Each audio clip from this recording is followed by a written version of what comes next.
Hey guys, I know I've been gone for a while, but I'm back now. It's finally time to start Gunpla News again. Fortunately, I don't think anything too big has happened while I was gone. We're gonna be here for a while, aren't we?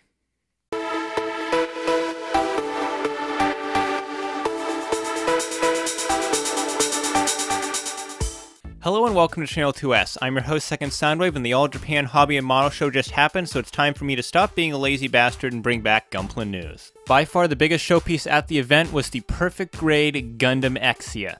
This got teased a little while back, and it just looks so damn perfect. The sculpt on this is awesome, although some people have taken issue with the leg proportions. And I can kind of see where they're coming from. It does have a bit of that Hyakuri thing going on with the leg proportions down there, but I'm really not that bothered by it because there's just so many great things going on here. For starters, they're bringing back my favorite PG gimmick ever. The last few perfect grades have been lacking that really cool opening hatch gimmick that the older ones had, but Exia's bringing it back. Even the GN drive itself looks like it's going to have some alternate parts to fan open the outer panels. Then the weapons have some really great unicorn/Nuver-Ka expansion gimmicks built into them, and the blades look like they're given that same kind of silver treatment that the silver parts on the new Double Zeta have. And then for hands, he's got both articulated and fixed pose hands. Oh, but that's not even the end of it, because all that stuff, that's just what you get with the standard version, because Exia here is part of the Gunpla Evolution project, and this kit's evolution point is LEDs. But even then, doesn't stop there, because this isn't some unicorn with just some basic clear LEDs that glow when you push a button, because Exia is better than that.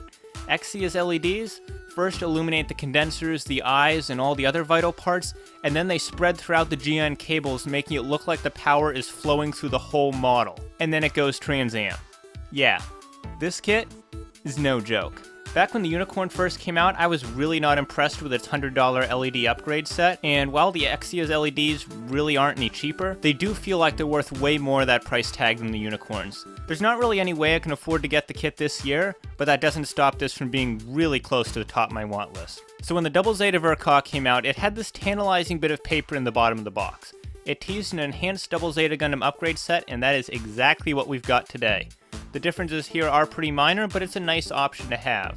Another really cool thing they're doing is releasing another set of the enhanced parts bundled with the Double Zeta Ver-Ka, this time in the classic green tinted armor of the original anime. Since it comes with all the original Double Zeta parts as well, it's a really nice alternative for people who prefer these animation colors. And that's just the first of several p-bandai kits we'll be seeing tonight. Here's Uma Lightning's Gelgoog, a kit that I've always kind of hoped we'd get. Return of Johnny Raiden had some pretty awesome Gelgoogs in it, and this is the first one I think we've ever gotten in plastic. Lots of missiles to be seen here, and while you can't see it in these pictures, he does also have the high mobility type backpack. Really great looking kit. Gundam Double O's got two new premium RGs coming soon, the first of which is the Trans Am Quanta. Now I was pretty sure we'd already gotten this as an Expo kit, but no, that was actually this kind of clear color Trans Am thing, and this is just the classic regular old Trans Am. Also new is the Seven Sword inspection colors, which I've kinda got mixed feelings for. Not just because it's a premium kit that I kinda want, but also because the colors just don't look right at all. I love the inspection colors Double O, but this kit looks way more orange than it should. Hopefully we'll get some better images of it soon. So, remember the Gundam local type? Remember how they made a very heavy retool of it, released that through the web shop, followed it up with a minimal effort recolor, and then released that at retail? Well, the Zaku cannon's really reminding me of that. We're still getting the obscure as hell half cannon as a full release, but then the version of the Zaku cannon that people are actually familiar with? Nah, no one wants that. Just throw it up on the web shop. The kit itself looks good though. It doesn't have as much new tooling as I first anticipated, but it still does a great job of looking like its own thing. Meanwhile, somebody else at Bandai made a reasonable decision and found a way to get the Landman Rodi out in a more affordable package. If you want a Landman, you're not forced anymore to overpay for 3 unchanged retail kits because now you can get it with the brand new Scharfrichter Geirail. This is the last of the IBO option set customs to get a full kit, and in these pictures it does look pretty good.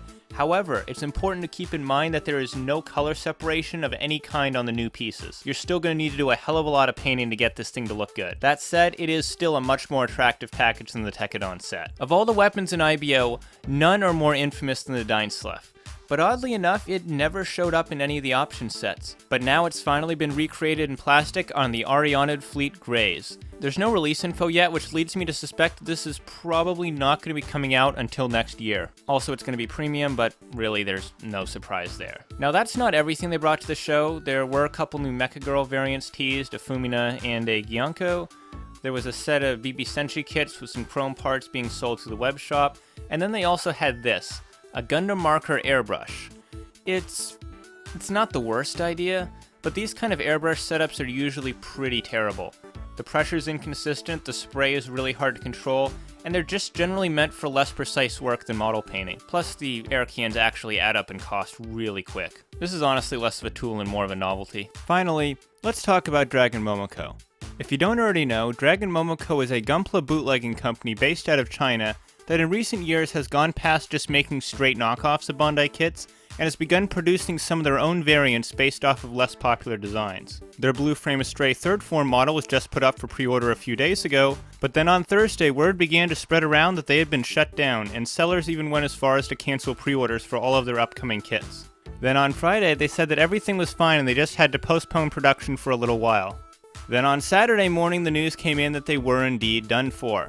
Soon after that they sent out a new post on their Facebook page to say that they were okay, but then they took it down a few hours later. It's now Saturday afternoon and I still don't know what the hell's going on. Much of this information has come from Samuel Decal's contact within Dragon Momoko, so it's entirely possible that one or both of them have no idea what's happening themselves. However, the fact that USA Gundam Store and New Gundam Central both cancelled and refunded pre-orders for the Blue Frame seems to indicate that they really are gone for good. Or at least the company named Dragon Momoko will be gone for good. When this sort of thing happens to bootleg groups, they usually just start up shop again with a new name after the panic dies down. So I have to say, Bandai's display at the All Japan Hobby and Model Show was kinda sparse.